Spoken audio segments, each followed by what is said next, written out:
음, 안녕하세요. 아무도 없는 데 카메라만 보고 계속 이렇게 말을 하는 게 굉장히 어색하네요.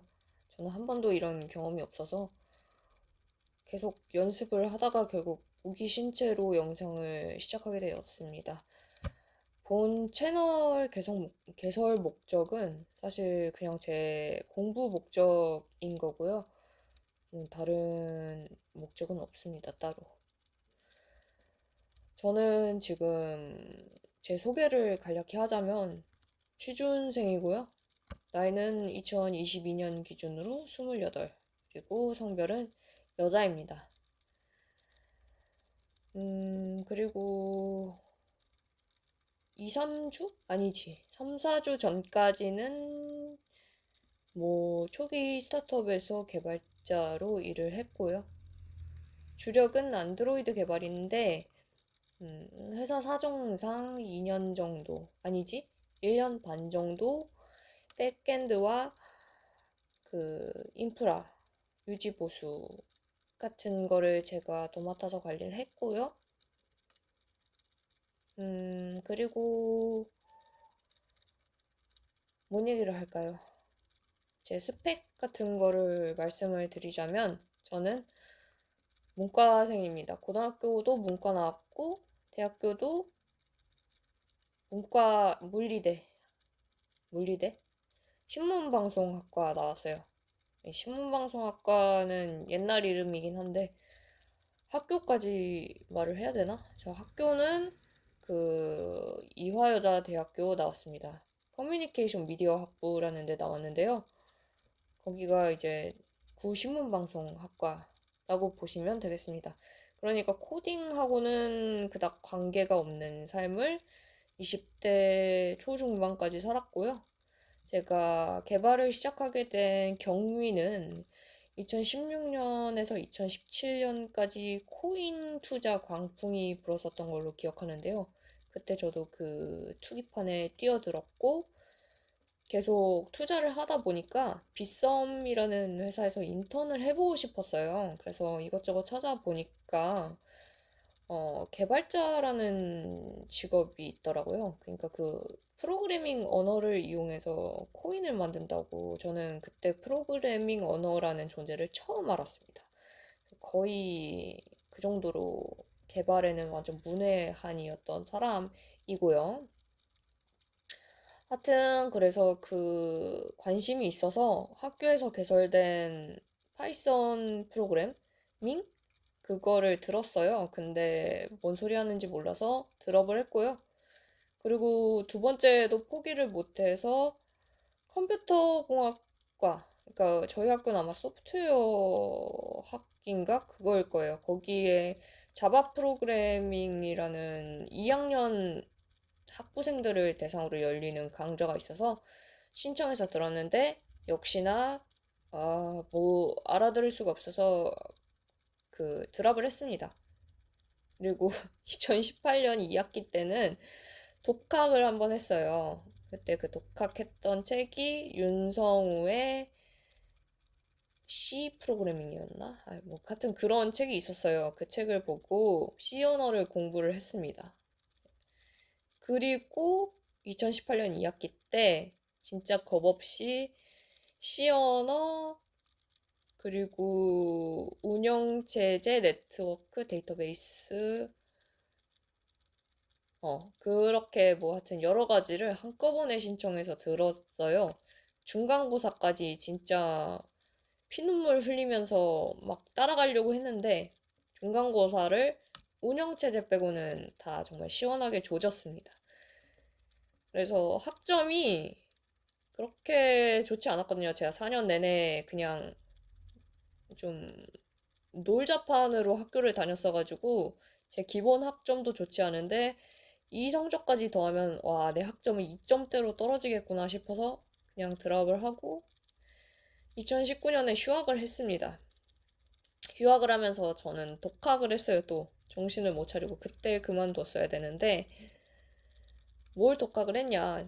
제가 2019년 때만 해도 그렇게 코딩 광풍이라 그래야 되나?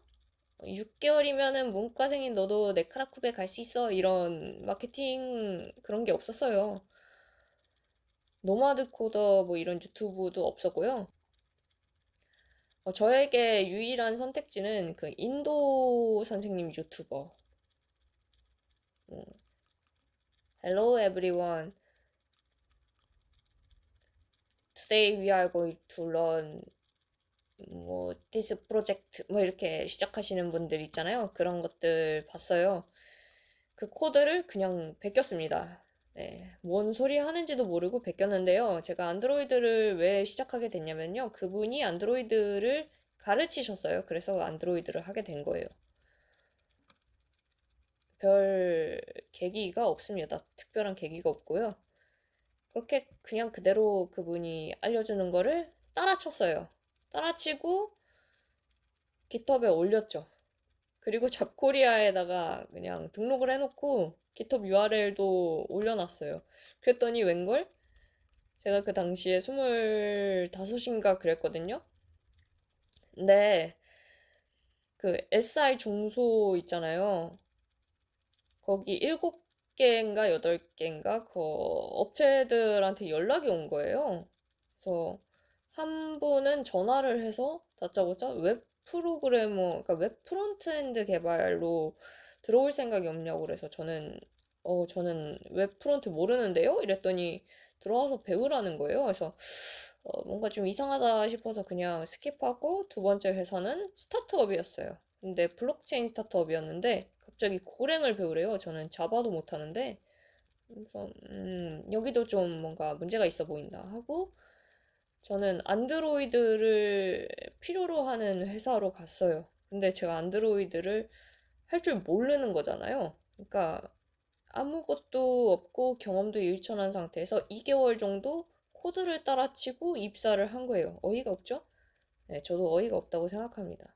그래서 그게 이제 제 개발 경력의 시작이 되었습니다. 2019년 2학기였고요. 아, 2학기란다. 4학년 2학기였고, 그때 이제 저는 학교 생활을 병행해야 했기 때문에 회사의 사정을 구해서 회사를 3일 출근하고 학교를 이틀 출근하고 아예 학교를 이틀 다니고 뭐 이런 식의 생활을 한 3개월 정도 지속을 했어요. 그래서 2020년 1월 1일부터 정규직으로 일을 하게 되었습니다. 음, 저는 뭐 그렇게 특별한 야망이 없었거든요. 그래서 그냥 그 중소기업 SI 업체에 다니는 것도 뭐 그렇게 나쁘진 않았어요, 처음에는. 근데 그 회사를 나오게 된 두 가지 큰 계기가 있었습니다. 정말 참을 수 없는 계기였었는데요. 영상을 한번 끊어야 되겠다. 음, 첫 번째 이유는 제 사수분은 아니었는데 상사분 중에 한 명이 40대 여자분이었는데 방탄소년단 팬이었어요. 그분이 약간 소시오패스 기질이 있으셨단 말이죠. 막 직장 내에서 엄청나게 사무실에서 소리를 질러요. 근데 아무도 뭐라고 안 하고, 그리고 점심시간에는 그 맥북 말고 그 뭐라 그러지? 맥프로? 제가 잘 모르는데 그거에다가 방탄소년단 뮤비를 엄청나게 크게 틀어놓고 스쿼트를 하시는 거예요. 그래서 되게 약간 묘하다, 성격이 좀 특이하다라고 그냥 넘어갈 수 있지만 그분은 일단 남 괴롭히기를 좋아하는 소시오패스라고 했잖아요. 근데 저를 직접적으로 괴롭히진 않았는데 저랑 같이 인턴을 했던 친구들을 그렇게 괴롭혔어요. 그걸 보면서 제가 정신적으로 스트레스를 너무 많이 받아서 못 참고 나오는 계기가 되었고요. 두 번째는 더 결정적인 계기였던 게 제가 회사가 그때 당시에 한 20분 거리에 있었었거든요. 저희 집 근처였어가지고. 근데 SI 특성상 원래 파견을 자주 보내잖아요. 그래서 파견을 보내는데 이제 그것까진 좋아요. 근데 그 사전에 저한테 어디를 갈 것이다. 뭐 한 2개월 전 뭐 이렇게 통보를 해주면은 오케이. 그럼 내가 런각을 잡겠다. 아니면은 거길 가겠다 하는 마음의 준비를 하잖아요. 근데 그게 아니라 한 일주일인가? 한 3일 전인가? 그때 내가 갑자기 인천 서구에 환경공단 프로젝트에 투입이 된다는 거예요. 근데 저는 안드로이드 개발자인데 웹 프로그래머로 투입이 된다고 하더라고요. 제 입장에선 좀 황당했죠. 그리고 가성비를 따져봤을 때 그때 당시에 제 월급이 2,500만 원, 그러니까 2천 연봉이 2,400만 원에 그 뭐냐 식대 10만 원 해가지고 다 합치면 2,520만 원에 계약이 되어 있었거든요. 거기 인센 없고. 그래서 그 돈을 받고 내가 새벽 5시 40분 차를 타서 워라밸도 없이 그렇게 일을 배우는 게 과연 내 시간과 노동력 대비 가성비가 나오는 행위인가? 봤을 때 전 전혀 아니라고 생각을 한 거죠. 그래서 여러 군데 면접을 봤어요. 서비스 회사를 면접을 받고, 사실 제가 1년간 안드로이드 개발자로서 뭐 그닥 뭘 한 게 없었거든요. 출시 경험도 있다고 볼 수가 없고, 있긴 한데 그 사용자가 거의 없었어요. 왜냐하면 그게 무슨 농정원 프로젝트라 그래가지고, 그 필리핀이나 말레이시아 이런 정부 산하 기관들이 쓰는 그런 어플이었기 때문에 뭐 쓰는 사람이 거의 없겠죠. 그러니까 형식상 만들어 놓은 어플리케이션 같은 거였어요. 그래서 스펙이 없는 거죠. XML 수정, 그리고 자바에서 코틀린 컨버팅 뭐 이런 거? 근데 그거 IDE가 다 해주잖아요. 아니, IDE가 다 해주는 대로 그냥 냅두면 안 되는 거 아는데 저는 야망이 없고 놀기를 좋아하는 사람이었단 말이에요. 그래서 그냥 사수가 이거 자바 코틀린으로 컨버팅 해봐라 이러면은 오케이. 나는 안드로이드 스튜디오를 켜고 오른쪽 마우스를 클릭하여 컨버팅을 했죠. 그리고 이제 다 됐다고 한 거예요. 그런 식으로 살았어요. 그냥 미래가 없이 산 거죠. 그렇게 하다 보니 이력서에 쓸 말이 없는 거예요. 그래서 그냥 구라를 쳤습니다. 그 사수분이 한 건데 제가 했다고 좀 약을 쳤고 하여튼 뭐 그렇게 면접은 어떻게 받느냐 그 안드로이드 기술 면접 이런 거 구글에서 쳐서 그걸 다 외웠어요. 그냥 주입식으로 하나도 이해 못했죠. 네, 그렇게 가서 의외로 또 한 7군데인가 지원했는데 많이 붙었어요. 그 중에서 이제 제가 중간에 포기한 곳도 있을 정도로 되게 신기하죠. 네, 원래 조소를 전전하다 보면은 그렇게 내 실력이 굉장히 미천한 수준인데도 잘 붙는 현상이 발생합니다. 하여튼 그 중에 하나를 택했는데요. 그 이유는 저를 면접 봐줬던 제 전 사수분이 저보다 어렸는데 생긴 게 코딩을 되게 잘하게 생긴 거예요. 말하는 것도 뭔가 약간 기기라 그래야 되나? 너드라 그래야 되나? 약간 그런 스타일이었어요. 그래서 아, 이 사람한테는 내가 좀 뭔가 배울 게 있겠다. 라고 생각을 해서 거길 들어갔고 실제로도 정말 많이 배웠어요. 그분은 정말 제 그 코딩계 은인이라고 할 수 있을 만큼 정말 좋은 분이었고 지금도 좋은 관계를 유지하고 있습니다. 그냥 내 생각일 뿐인가? 하여튼 네, 제 이야기는 사실 여기까지예요. 저는 거기에서 그 초기 스타트업에서 2년 정도 일을 하다가 지금 나오게 됐잖아요. 그래서 현재는 뭐 하는 일 없습니다. 공부하긴 하죠. 네, 그렇습니다. 그래서 뭐 그냥 주저리 제가 중소기업에 있었을 때 발생했던 황당한 일들, 그리고 스타트업에서는 뭐 어떤 식으로 일을 했는가, 그리고 나는 평소에 어떤 식으로 공부를 하는가, 뭐 이런 것들을 공유를 해볼 생각입니다. 누가 보실지는 모르겠지만, 하여튼, 네, 그렇습니다. 그래서,